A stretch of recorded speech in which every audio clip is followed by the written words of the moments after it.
નમસ્કાર, હાલર એક્સપ્રેસ ન્યૂઝમાં આપનું હાર્દિક સ્વાગત છે। દરરોજના બ્રેકિંગ સમાચાર જોવા અમારી ચેનલ સબસ્ક્રાઇબ કરો। ચાલો જોઈએ આજના તાજા બ્રેકિંગ સમાચાર।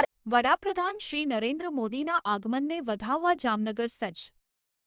રોશનીના અવનવા શણગારથી ઝળહળી ઉઠ્યું જામનગર। સરકારી ઇમારતો, વિવિધ માર્ગો તથા સર્કલ્સ પરની રોશની થકી શહેરભરમાં દિવાળી જેવો માહોલ। તારીખ 10 મેના સાંજે 7:30 કલાકે લાલ બંગલા સર્કલ ખાતે ભવ્ય જન અભિવાદન કાર્યક્રમ યોજાશે। ખ્યાતનામ કલાકાર શ્રી કીર્તિદાન ગઢવી દ્વારા લોક ડાયરાની પ્રસ્તુતિ તથા ભાતીગળ સાંસ્કૃતિક કાર્યક્રમોનું આયોજન। જામનગર તારીખ 9 દેશના વડાપ્રધાન શ્રી નરેન્દ્ર મોદી આગામી તારીખ 10 અને 11 મેના રોજ જામનગરની મુલાકાતે આવી રહ્યા છે, ત્યારે તેમના આગમનને વધાવવા માટે સમગ્ર શહેરને ભવ્ય રીતે શણગારવામાં આવ્યું છે। એરફોર્સ સ્ટેશનથી લઈ લાલ બંગલા સર્કલ સુધીના સમગ્ર રૂટને ઝળહળતી રોશનીથી સજાવવામાં આવ્યો છે।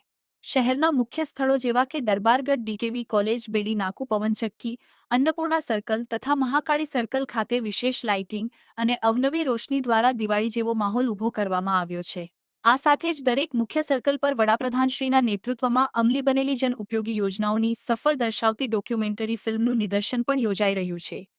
ઉલ્લેખનીય છે કે તારીખ 10મીની રાત્રે અંદાજે 7:30 કલાકે લાલ બંગલા સર્કલ ખાતે વિશાળ જન અભિવાદન કાર્યક્રમનું આયોજન કરાયું છે, જેમાં ગુજરાતના ખ્યાતનામ કલાકાર શ્રી કીર્તિદાન ગઢવી દ્વારા લોક ડાયરો પ્રસ્તુત કરવામાં આવશે તથા સૌરાષ્ટ્રની રાસ મંડળીઓ દ્વારા હુડો રાસ, સીધી ધમાલ નૃત્ય, મણિયારો રાસ સહિતના પરંપરાગત લોકનૃત્યો તથા ખ્યાતનામ કલાકારો દ્વારા સાંસ્કૃતિક કાર્યક્રમોની ભવ્ય પ્રસ્તુતિ પણ રજૂ કરવામાં આવશે।